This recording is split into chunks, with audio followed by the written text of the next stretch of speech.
Well, my dude bulls and barrels, welcome back to Krown's Crypto Cave. It is a beautiful new week of new opportunities, actually major opportunities, in fact, as we do follow up from yesterday's short-term and long-term time frame analysis. Now, of course, I'll be referring to yesterday's video, especially for more long-term analysis, as today is going to be focused on more or less short-term and medium-term from that narrative. Anyways, with that said, do I have any announcements before we get into it? Yeah, I do. Yes, I'll be back on Twitch today playing some good old Doom, as Elsa's been barking in my ear as of recent times. Get the Doom, get the Doom. I've gotten the Doom, and we're gonna rip and tear our motherfucking way all the way to maybe even new all-time highs simultaneously. So with that said, I would like to wish you the best, and the happiest. Let's get into the Krown Chain application over here, which can be found at app.krownchain.net. And what do we see? We do see that actually there's a sale going on. It's not the summer sale though; it's a winter sale. More in fall. Damn it! No, all good. But more importantly, I want to make sure that people who are interested in this sort of thing are aware of that, and then we'll talk about it a little bit later at the end of this video. On top of that, what do we see? We see the Bitcoin dominance at 69.5%, coming down a little bit from yesterday to today, but more or less holding it on the whole. And still long term, I would be more or less bullish on that. But short term probably does pull back a little bit here, so altcoins get a little bit of a reprieve, I imagine. However, as soon as we get this new monthly, which opens up in the next 3 days, I believe. Do we end this on the 31st? Yeah, on Thursday. Thursday's the last trading day of this month. It's game on once again, my altcoin friends. Looking at the open interest, did come down a little bit from yesterday to today as well, as Bitcoin did pull back for a little bit from the highs there, playing about a $2,000 move to the downside, which has just been normalized on a fucking hourly nowadays, which is, well, it's something special, that's for sure. and what does that suggest? It doesn't really suggest too much within the current context of the price action. The big news was, or the big thing that happened was over the weekend, breaking above the $25,000 region, plus open interest boosting up another 200 million or 300 million, I think it was. Did say that the rally was efficacious and likely does get some more follow through as participation is increasing here. Fear ingredient index also stuck in a 92 from a 92, and into the data tab we go. And I remember yesterday we had a big hullabaloo about the funding rate, because the funding rate was showing that multiple exchanges were approaching that 0.1% region, of which we still see the same sort of setup going on right here. Actually, Huobi 0.08%, Bybit 0.09%, OKX 0.09%, FTX 0.09%, and that is a little bit concerning. Now, I still want to see these exchanges get 3 or more above the 0.1% threshold. So to be fair, technically none of them are above right now. But I also want to see it stay there for a day or two, maybe 3 days at most. And that's typically when we do see, major highs being put in. Not necessarily a macro reversal. I would still remain macro bullish based off of what we spoke about yesterday on the long-term analysis.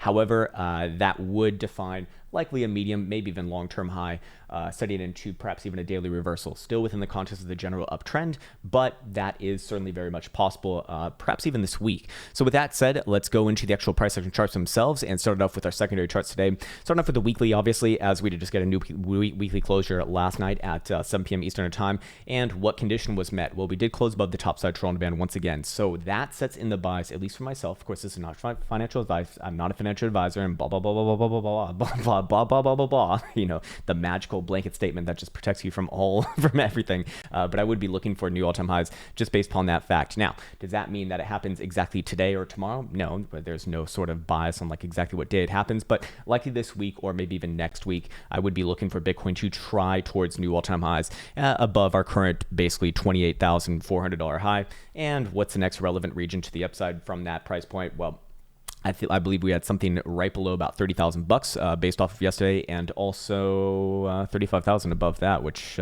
things are getting more and more crazy, I guess.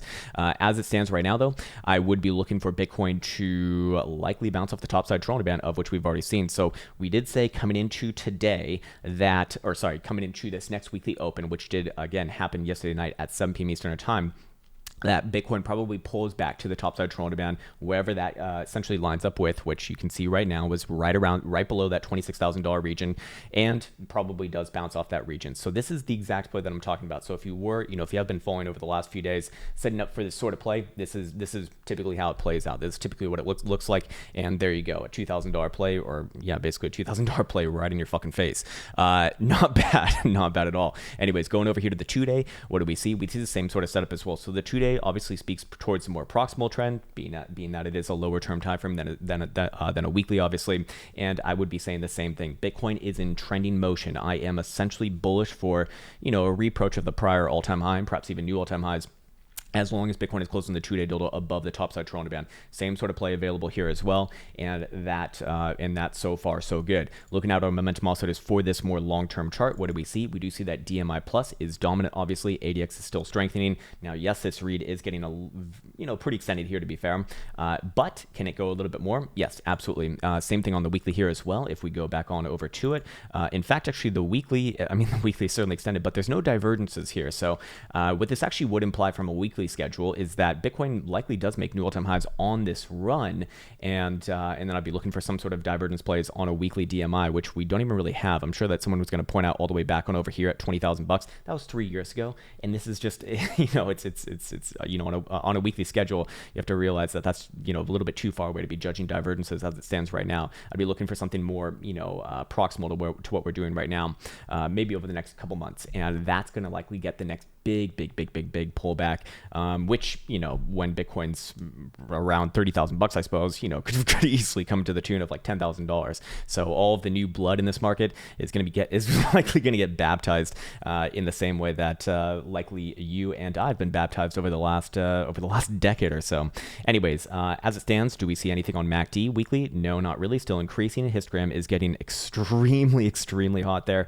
However, we still see it increasing. So more importantly, momentum still to the upside. I know that things look crazy right now, especially when you zoom out a little bit. However, I don't think that this is done just yet as far as the whole goes.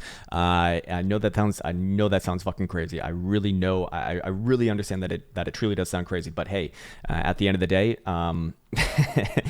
day, we still have higher highs and higher lows, even on a daily. And as far as the daily goes, topside Toronto band currently sitting around 28,000 bucks. I do think that is going to be a point of reference for the short-term timeframes here. So with that in mind, higher-term timeframe bias is, well, I suppose once again to the upside. I think that we do have a 3-day closing tonight. Let's confirm this. Yes, we do. So this would be the next pertinent information. So a 3-day closing tonight at 7 p.m. Eastern time. If this one closes above the topside Toronto band as well, which is currently sitting at around just below 26,000 bucks actually, then yes, I'd be looking for Bitcoin to give another try towards the prior all-time high this week, probably within the next few days. However, if Bitcoin does close below the topside Toronto band on the 3-day today, I would look for a short-term pullback, likely back down to, well, holy shit, that's actually quite significant right there. Probably back down to like 24,000 or even a little bit below 24,000 bucks, which is a $3,000 move from right now. Topside Toronto band, once again, 26,000 about, we'll call it. And if that condition is met, then yes, I would be looking for a pullback. But based off the way that the weekly and the 2-day already closed, which, weekly obviously a higher term time from that 3-day, I'd imagine that the 3-day probably does fall through as well. So it's more or less of a technicality. If we go over here to CMEs, do we see anything out of the ordinary as well? Kind of, sort of, maybe. We do see a massive good old gap right there. Once again, I do believe that we probably do come back down and test around the top side of this gap, also in line with the top side Toronto band. So same sort of play is available there that we do see on spot price action, and that would be coming in somewhere around about 25,000 bucks. So at some point, I do believe that Bitcoin's going to, 1, try to make new all-time highs on this run, and then 2, also going to come back down and fill this area right here at about just below 25,000 bucks, and likely does try a bounce there as well. I'm curious how this looks like on a daily. Daily is a clean breakaway though, so not necessarily as obvious here.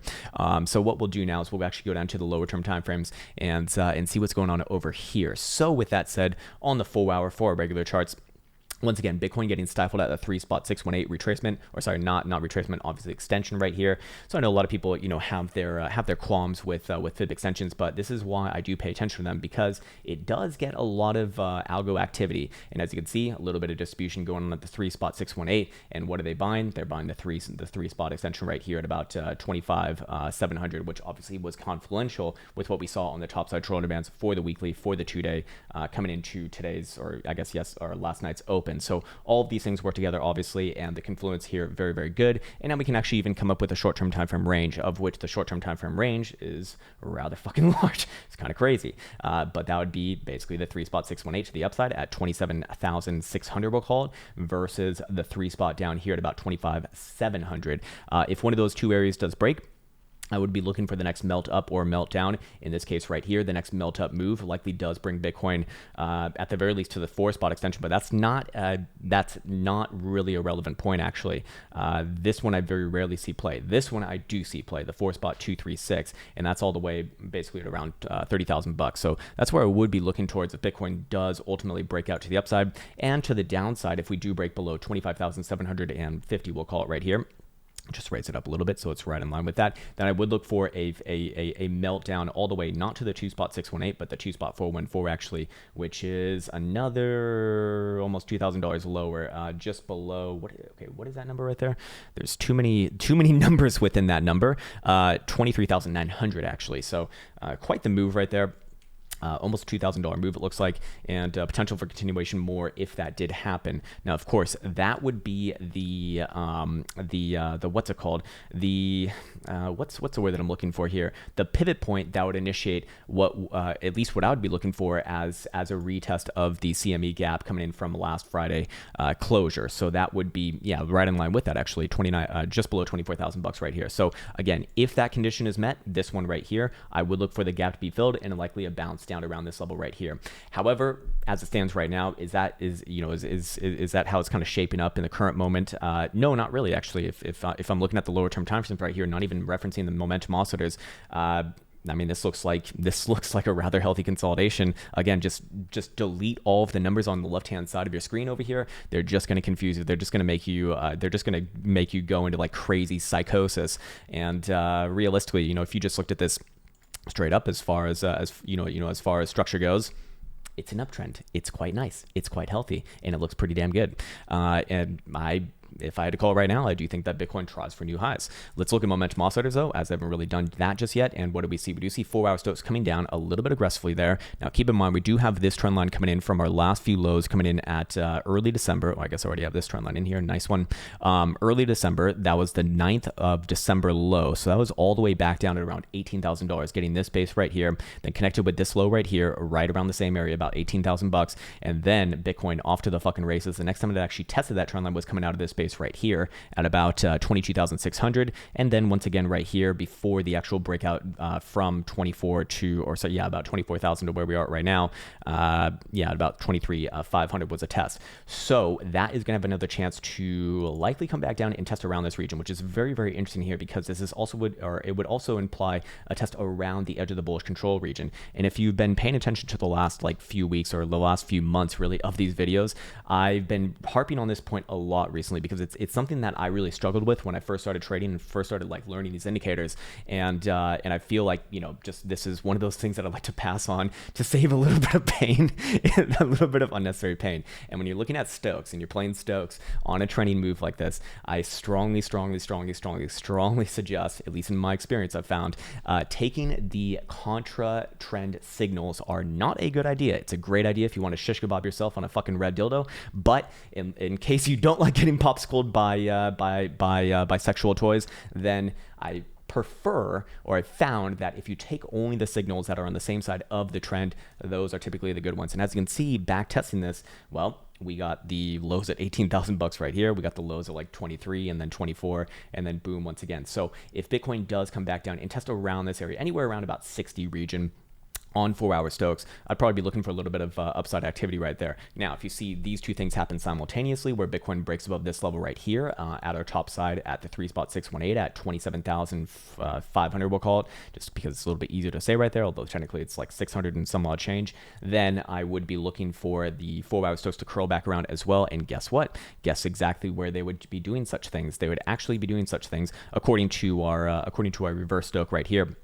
With any sort of a closure above 27,950. Now, of course, that number will naturally come down by the next closure, assuming that condition is, well, first and foremost not met, which looks a little bit unlikely as it is right now. And we have another 2 hours, 46 minutes, and 3 seconds for that to happen. So if those two things were to happen, then yes, I would target actually 30,000 bucks about.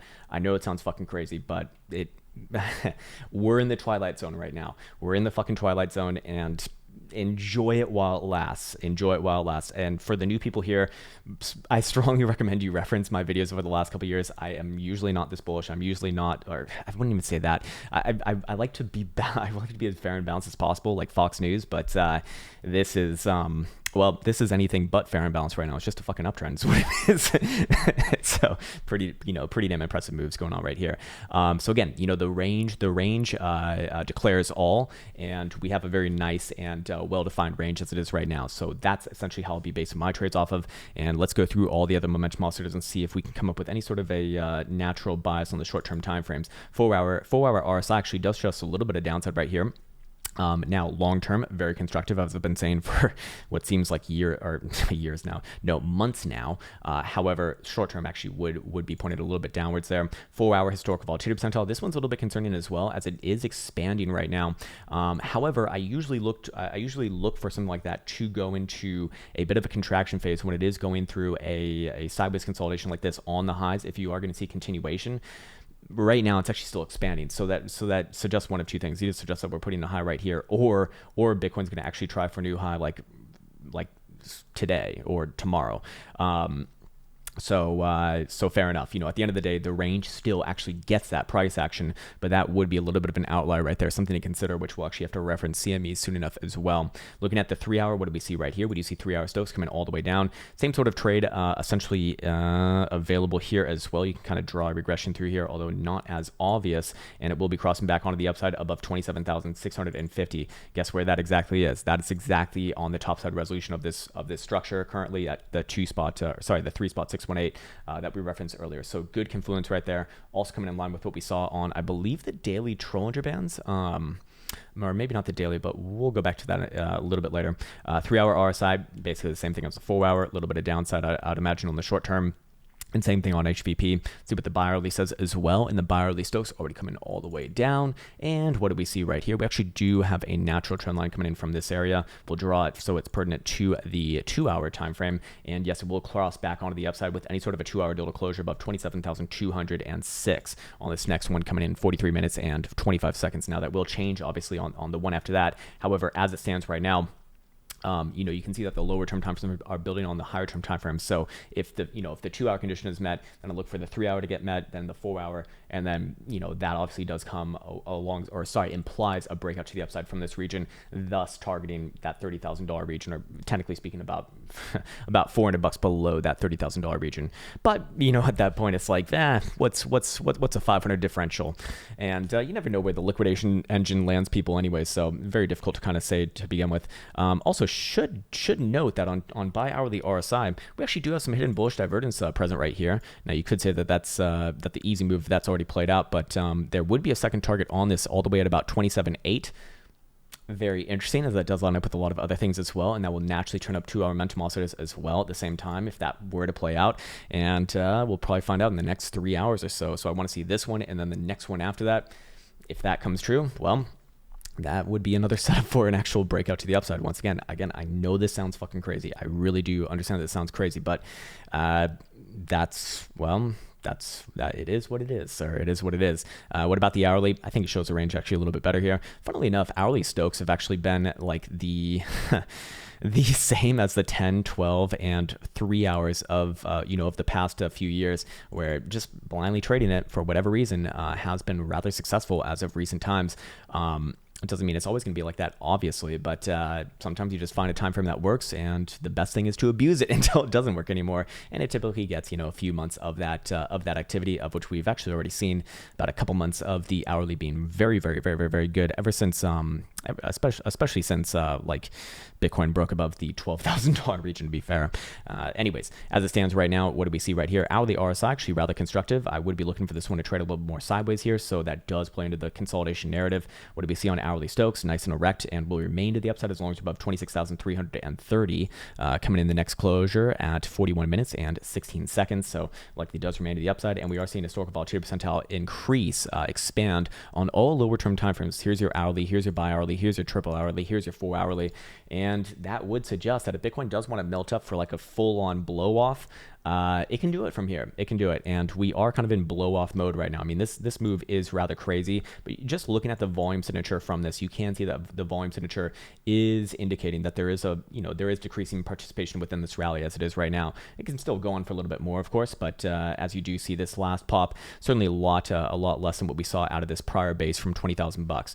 Does that mean that it stops exactly right here? No, but we do see that participation is starting to wane a little bit, which would suggest that, hey, while Bitcoin probably does try again for another high here, or sometime this week, if I had to guess, then it's probably time to look for greater pullback.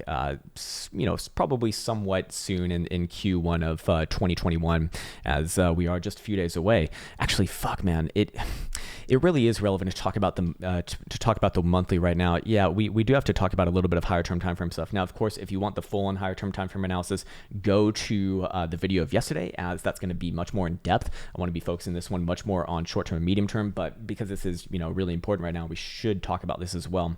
And it's the monthly. The monthly is going to have a chance to close above the topside trailing bands, obviously, which are currently sitting around $20,000 even.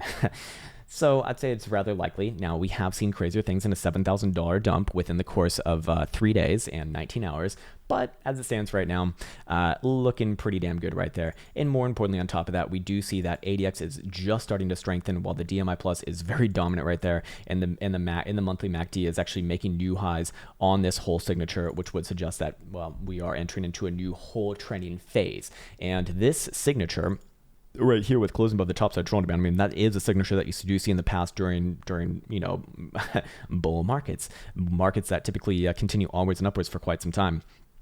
So again, that would suggest coming into the month of January, wherever that topside trailing band kind of lands at, which could rise up as much as like $5,000. I mean, that's how much it rose up from November to December this month. Then we very likely do come back down and test around that region. So I would assuming that everything that we looked at in the lower term time frame is going to hold true on CMEs, which we'll reference soon enough, then what I would be looking for is this week to probably try new all-time highs, trade a little bit sideways here for a little bit. And then, if that condition was met that we laid out earlier on the shorter term timeframes, probably does try for a little bit of new all-time highs, puts in a blow off, and then early January, Bitcoin comes back down, tests around wherever the topside trailing band is, scares the shit out of everyone, because most people in this market right now are not aware of what happens over here or anything of the sort, or especially over here, God forbid. And that's going to, raise all the alarm bells, and likely that's going to be the next big opportunity, wherever the topside trailing band is coming into the month of January. At least for myself, more long-term thinking. So as you've been seeing over the last few months, we've just been following the trend. That's all. And having these well-documented areas has been, more or less, I don't want to say easy, but the ways to kind of go about it, well, as you can see, it's just you have your plan in. If those conditions are met, take the trade. If not, don't take the trade. And it's always a game of probabilities, always a game of statistics, and that means that, well, nothing's guaranteed to work out, obviously, just playing those probabilities over time, in the same way that a poker player would play probabilities when, playing poker. Although I do not know poker at all. So that's what I'm told. And I do know plenty of very successful traders who are former poker players, because, the same sort of mentality essentially applies. But yes, the monthly is going to be available like that. Obviously, we're not just closing the monthly, we're also going to be closing the bi-monthly, which is going to have the same sort of thing available here too. Currently sitting at around $19,000 for the top side. And what do we see on the quarterly? The quarterly being the most powerful of these, probably the highest term timeframes that still actually matters, without like being too high. And what do we see right here? 18,600 actually. So all of these are good. I think the quarterly chart really does represent the whole structure very well, especially if we go over here to BLX index. You can see over the last 3 years, Bitcoin's just been having what would be a reaccumulation phase in the course of this ascending triangle right here, with higher lows, higher highs on top of it, and we're just breaking it literally on this quarterly dildo right here. So, on the whole, does Q1, Q2 look good for Bitcoin coming into 2021? Probably yes. So fair enough, keep in mind the higher term timeframes, as that does set the general narrative, especially at these price points when Bitcoin's kind of melting a bit. Anyways, let's go over here to, I want to see CME's low term timeframes, because that one has been the harbinger of the truth for Bitcoin as of recent times. And when you look at the 4 hour right here, it's very clear that this is yet again another professional gap. So I actually would not be surprised if Bitcoin does reach for new highs in this run, just based off of CMEs right here, before coming back down and filling this gap. And yes, there is multiple gaps going on right here. We do have this one just below $24,000, and then we have this one back down here at about $18,000. Both of these are what's known as professional gaps. If you're in the TA program, reference that video in the back of the program. It's in the bonus section, and in that concept is very, very powerful to understand, what's kind of going on right here, because I'm sure a lot of people were just blindly shorting this shit a couple weeks ago, and probably this same opportunity over here as well. It's just is that the right thing to be doing? Well, well, unless you like $2,000 skewers in your face, not really. No. Do we see anything pertinent on the lower term time frame momentum oscillators? Yes. CME tells all, and I'm glad that we looked at this chart. And for anyone who's new here, I do put the most weight on CME charts. It's the most professional exchange. It's also the second highest liquid exchange and highest trading volume exchange for Bitcoin futures. And I imagine that it will rapidly overtake OKX and take the #1 spot relatively soon. And OKX has definitely been questionable in their representation of their volume in the past. I wouldn't be surprised if CME is already the #1 as it is. Anyways, as it stands, 4-hour Stokes nice and erect, and they will remain erect as long as we're above $24,000 essentially. So a nice $3,500 buffer from where we are right now. 4-hour RSI. Probably does play a little bit of a pullback right here, but ultimately this is very constructive, and I would be looking for any sort of a pullback down around the 70 or 69 read right here to likely get picked back on up, and that would imply for the continuation as historical volatility percentile, as we looked at on spot price action, is expanding. We can kind of see the same thing happening over here on 4-hour CME. See if the 3-hour says the same thing. Yep, 3-hour on the same side. Nice one, and continuing upwards and onwards. Same sort of shit over here on 3-hour RSI. Played out that hidden bullish divergence from this price point right here, but that's a little bit too late to be talking about right now. And then what do we see on the bi-hourly? Same shit, following the trend here. 24,500 would be that magical number for the bi-hourly, and hourly, same shit as well, all on the same side. So yes, if I did have to call things right now, according to CMEs, Bitcoin, does it come back down and maybe play it like a $500 move to the downside? Maybe yes, but ultimately, I do believe that the short-term range likely does hold. And according to CMEs, I would put the probabilities on an upside breakout here rather than a downside breakdown, targeting that next move towards below $24,000. So with that in mind, looking more or less good, and glad that we have CMEs to reference on this one. What about 12-hour? Anything of particular interest right here? Back up, looking good. 12-hour RSI looking very good, but will come into some bearish divergence issues very likely on the next high that's printed. However, this is not a high as it stands just yet. We still need a clear stop and reverse point, and this is this is continuation as it stands. Same thing with daily. So yes, we're seeing everything kind of play out with each other. Now there's one thing that I do want to bring up now that we are on the TA Nerd session. For you TA Nerds, the 2-day jewel is lining up for a sell signal here.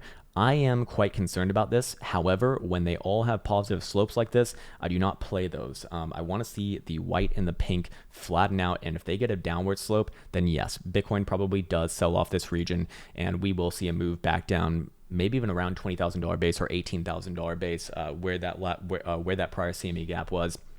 But if I had to call it right now, I do think that Bitcoin likely tries for new highs first, and then maybe early January does come back down, fill those areas, scares the shit out of everyone, and then continuation on the whole if you're looking at like a monthly, right? So with all of that in mind, still I guess more or less bullish here. However, the short-term time frame range does govern it for myself, regardless of my bias, and that once again is between 25,700 to the downside and 27,600 to the upside. So there you go.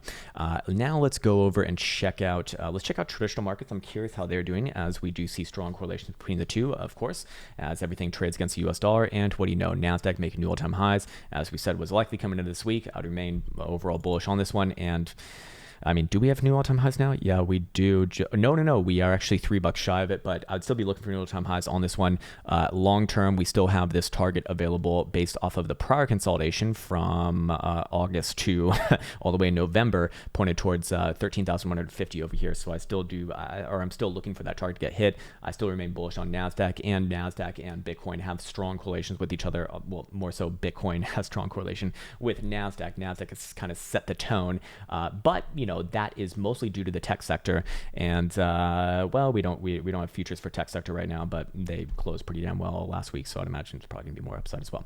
What about SPY? Same shit here as well. Same shit. However, measure move out of the prior consolidation is pointed up much more north. 3850-ish region is what it looks like. And both on NASDAQ and SPY, there's two major obvious plays for a major reversal here, actually.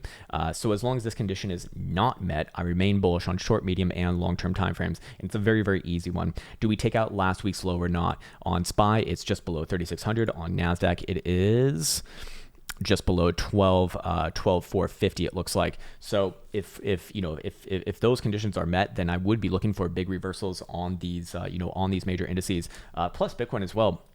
but doesn't really look like that's happening right now. And of course, I'll just put a nice little alert in right there. And if that condition is met, well, look for the world to fall apart once again.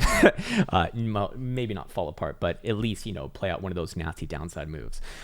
Anyways, what else do we want to check out? Link had a phenomenal rally yesterday. Phenomenal rally, actually, as the daily once again salvages itself above the 200 simple and 200 exponential average. I would be looking for this one to try again towards $13.50, just like we saw yesterday. We do have potential hidden bullish divergence building up here, I'd imagine. No, actually, we do not. My apologies. We do not actually.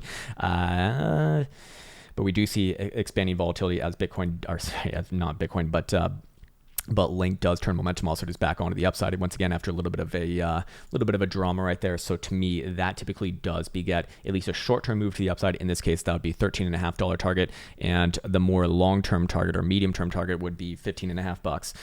And it does look upside postured here. I don't think that Link is going to have more downside on the weekly as it stands right now.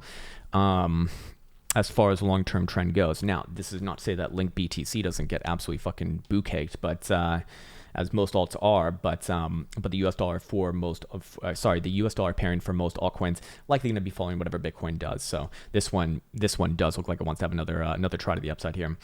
What about Mr. Butyrol? I'm curious what he is doing. Where are you, sir? Where are you? $700. So we did hit our medium-term target at $700. Nice one, but I don't think that things actually really stop here, except for like maybe a short term.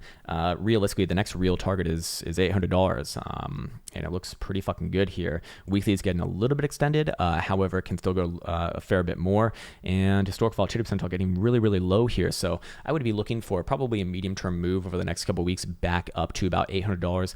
Probably plays off a bit of a sell-off from that region, and then sets it up for maybe around like February or something like that for an actual breakout in the same way that we saw Bitcoin above $11,500. When Bitcoin broke $11,500, I would put that in the same relevancy as breaking $800 for Butyrol. If that area does break to the upside, it's going to be off to the races, similar to how you see Mr. Bitcoin doing it right now. So with that in mind, yes, still have like kind of the the last point of reference right there, but it is an uptrend on a weekly, which we have not seen since well for the last 3 years really, and that was with breaking this prior high right here. So all good, and I do think that Ethereum is going to follow Bitcoin pretty much regardless. It's very, very likely to happen. I wouldn't be surprised to see Ethereum back at the prior all-time high, within these next few months. Not today, not tomorrow. There's going to be short-term downs, obviously, along the way. The reason why I always say something like that is because there's always someone in the fucking comments who'll say, "Krown, you were wrong. You said Butyrol to $800, and it's going sideways and down $10." It's like, sir, weekly, fucking weekly. Hey. It's a fucking weekly. Don't judge a fucking weekly analysis on a 1 hour dildo. If you're looking at a weekly, you're really looking like, 3 to 4 weeks out, actually, at the very minimum, at the very fucking minimum. So in this case right here, probably takes its time, but looking overall good. Daily, 4 hours good here as well, actually. So the short term actually is good here too. And I'd have a downside pivot of about 660, we'll call it. So as long as you're above there, all good. Still looking for those upwards targets to get hit. And realistically, like I said, $700 was only a short-term area. I would not be surprised to see this one gun for $800 in the next couple weeks, actually. Okay, what else do we want to look at? Maybe Litecoin really quick, as Litecoin's actually been one of the more interesting ones as of recent times. And yes, big point of reference right here for Litecoin. So we did hit our 136 target, or 140 target, you could call it. But this is the next big area. If you can see Litecoin close above 137, we'll call it, or just 140, it's easier to say, I would look for it to essentially put on another run similar to what we saw on Bitcoin above 11,500 as well, similar to what you see on Butyrol above $800. That is the next big relevant point. And you could generally have areas of interest to the upside. 175 would be one, 220 would be one, and then of course 320 would be one as well. But generally speaking, it's likely to follow whatever Bitcoin's doing. I know, it's a little bit fucking crazy, but that's how I'd be looking at it. What about Ripple? Ripple certainly is following the whole party. No, motherfucker. Jesus Christ, bread garlic house, you bastard, you. How dare you do this? How dare you distribute these red dildos in my face? It's Christmas, you... You beautiful man, you. Yeah, I think that chart speaks for itself. Okay, so hot garbage. Everyone's been asking, not everyone, but a lot of people have been asking about this GRT chart. Let's see what GRT is doing, and why is everyone fucking asking me about this and sending me... Listen, I love actually talking to people and getting to know people, but there is a little bit of a interesting thing when people start emailing you, hey man, can you look at GRT? Can you look at GRT? Oh, Jesus Christ, man. There's nothing special about this chart at all whatsoever. This is a garbage chart here. Maybe they're talking about like GRT versus USD. Okay, that's FRT, FRT BTC. Let's see what this one looks like. All right, so it looks like the exact same chart. Okay, am I missing something here? Yeah, okay, it is the exact same chart. No, this chart is very shitty, actually. In fact, there's zero reason to think that this chart is going up.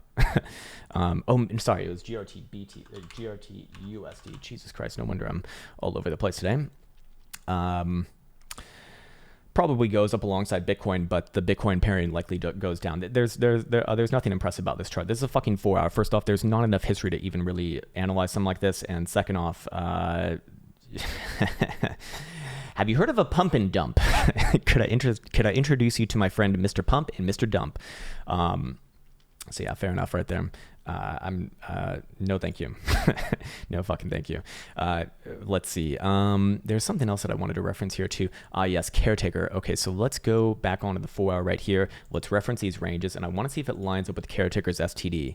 I like to typically leave this off for the for the end of the videos, because well, kind of giving away the secrets here, I suppose. But yes, it does. It does agree with that. Essentially, we do see that the hourly range is going to actually get this one. And what I love about Caretaker's STD here is that it's the gift that keeps on giving. No, it's that it also gives you a bias momentum. So Bitcoin probably does test back down short term to like 26.5 or 26.3, but I'd be looking for 26.5 or 26.3 to get picked back up again. This would essentially be saying, hey, we have a bias that this area at the very least tries to bounce again. And if it tries to bounce within the context of this current structure, probably reaccumulation, if anything, although it's a little bit too early to really tell such things. But short term, yeah, extremely short term probably does come back down. But as long as we don't break that area to the downside, that relevant point, well, I'm looking for it to get picked back up again. All right, so what we'll do now is we'll start to wrap this bitch up. We got 36 minutes into this bitch. Jesus Christ, man. All right, so we'll start off with the weekly.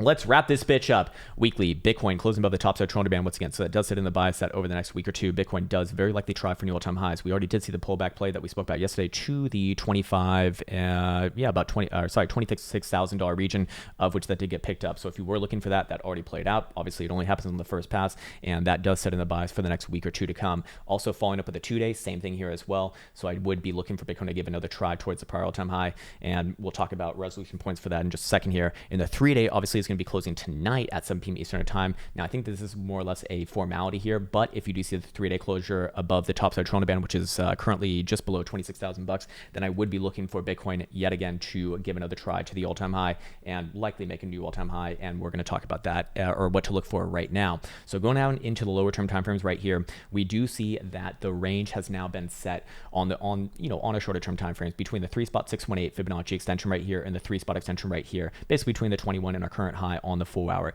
And if that condition, if this condition is met with a 4 hour delta closure above the 3.618 at 27,600 or 500 or whatever the fuck it is coming in right there, this level right here essentially, then I would be looking for a move not to the 4-spot extension. This one's usually irrelevant. It's the 4.236 that's actually relevant here, and that's just below $30,000 actually. So I know that it sounds crazy, and I know that things are really fucking extended right here, and things are really, really frothy, and the market is entering into euphoria. But yes, I would be targeting that region if that condition is met. Likewise, if Bitcoin does break to the downside here below our bottom side support at about 25,750, I would look for a pretty aggressive move, not to this level right here, but actually all the way down about $2,000 to the 2.414. That would be the algo target if this area does break. So that is a pretty damn big move right there. And that would also play into the narrative of filling the CME gap coming in from last Friday closure down around that same level, just below $24,000. So as far as it stands right now, you can kind of wrap up my thoughts as extremely short term. If we're looking at like an hourly right here, I would be looking for Bitcoin to come back down to like 26,300 or 20,000, somewhere in the low into the mid to low $26,000 region. However, as long as this area does hold, I'm looking for it to get reaccumulated, or at least it would imply reaccumulation, and I'd be looking for Bitcoin to give another test towards the top side of the short-term 4-hour range. And if this condition is met with a breakage above this level, then I would be looking for another melt-up phase of about almost $3,000, I guess, which, again, I know it sounds crazy, but we are dealing with big numbers here. By the same token, to the downside, I would look for a gap fill on CMEs if this condition is met down here. I think with that said, that is my cue to wish you the best of the best. Now, now that we got that out of the way, let's go talk about the sale, actually. As I like to save it for the very, very last, because, well, it's only for the TA nerds anyways, as these are really the only people who, like, it's really even relevant to. So as always, with the programs, I want to make sure that people actually understand what they are, who they're for, who they're not for, so you can actually benefit from it, or understand if you're the type of person who's going to benefit from it. And this especially applies to the TA program right here and the options program right here. These are very in-depth, very long, this one being about 40 hours, this one being a little bit over 30 hours, I imagine. And that means that it's going to require a lot of time commitment, plus financial commitment as well. And it's not a magic pill. You know, it's going to require a lot of effort on your own behalf. Now, for the people who I do find are successful with this sort of thing, they typically take about a year on average, give or take a little bit, but typically about a year on average, putting in full focus and putting in the hours and really giving it their all. And those are the kind of people who I do find are successful. And it's really fucking cool when I do find people who are successful. I've gotten more than a few messages over the last couple months now. Now, this is, of course, again, due to Bitcoin's current trend. I mean, it's making things more or less easy right now, but multiple people have actually hit that dreaded, no, that highly esteemed 7-digit number in their accounts, which is really fucking cool to see. And I want to give a massive shout out to you guys right now. I know that a couple of those guys have already kind of announced themselves in the Discord, so I don't know if it's appropriate for me to like call out names. A couple people have just messaged me on in private message. Totally understand, you know, finances are private, so I'll just leave it at that. But I do want to sincerely congratulate you, because that's really fucking cool, man. I mean, that like, you know, it causes me to pause, and it's like, wow, that's some powerful shit, man. That's some seriously powerful shit, especially when, you know, it's someone that I get to know over the course of like a year or two.